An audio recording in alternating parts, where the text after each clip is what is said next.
দ্বিতীয় পর্ব। ভয়ঙ্কর ভূতের গল্প। কে? আচমকা ভূত দেখার পর যেমন ভিতর থেকে বাক্য বার হয়ে আসে, পুরোহিত রায় গোস্বামীর মুখ থেকে সেটা হল। তিনি তখন উপরের গাছের ডালের দিকে তাকালেন, কিন্তু এত অন্ধকার থাকায় তিনি কোন কিছু লক্ষ্য করতে পারেননি। মনে মনে স্থির করলেন এখান থেকে ধীরে ধীরে চলে যাওয়া যাক। এই বলে বোঁচকাটা তুলতেই তিনি আবার শুনতে পেলেন, আমাকে দেবে না। তখন তিনি বললেন, কে তুই? আবার শুনলেন, আমি যে ক্ষুধার্ত। পুরোহিত রায় গোস্বামী ওকে কাছে আসতে বলতে পারলেন না, কারণ তিনি যে অশরীরীর কবলে পড়েছেন।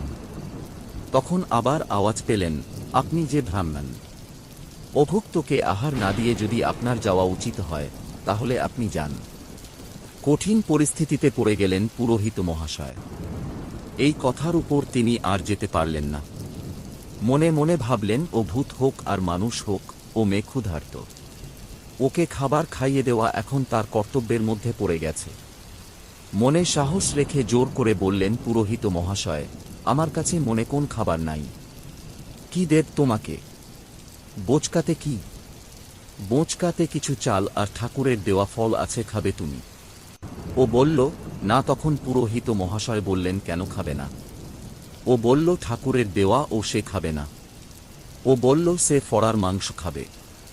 পুরোহিত মহাশয় এক ধরনের ছালো পাতলা মানুষ, ছট করে রেখে গিয়ে বললেন, কাঁচা মাংস খাবে। তুমি কি মানুষ? বামুনরা যে এত বোকা হয় তা জানতাম না। ওরা তো মানুষ ঠকিয়ে খায়। এই সামান্য বুদ্ধি দিয়ে ওরা কিভাবে কাজ করে? কেন? এই মেঘ পশলার রাতে কি মাঠে কোনো বউ মানুষ থাকে? তাহলে তুমি কে? বললাম তো ক্ষুধার্ত। তখন রাগ করে রায় গোস্বামী বললেন, ক্ষুধার্ত তো বারবার বলছো, কিন্তু তুমি মানুষ না জানোয়ার, যে কাঁচা মাংস খেতে চাও। আবার ভুল করলে বামন ঠাকুর। তখন রায় গোস্বামী রেগে লাল হয়ে গেলেন, মুখে কোনো কথা বললেন না। চুপ করে সেখানে ঠায় দাঁড়িয়ে রইলেন।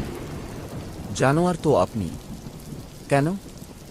জান আছে যার, সেই তো জানোয়ার। আপনার কি জান নেই?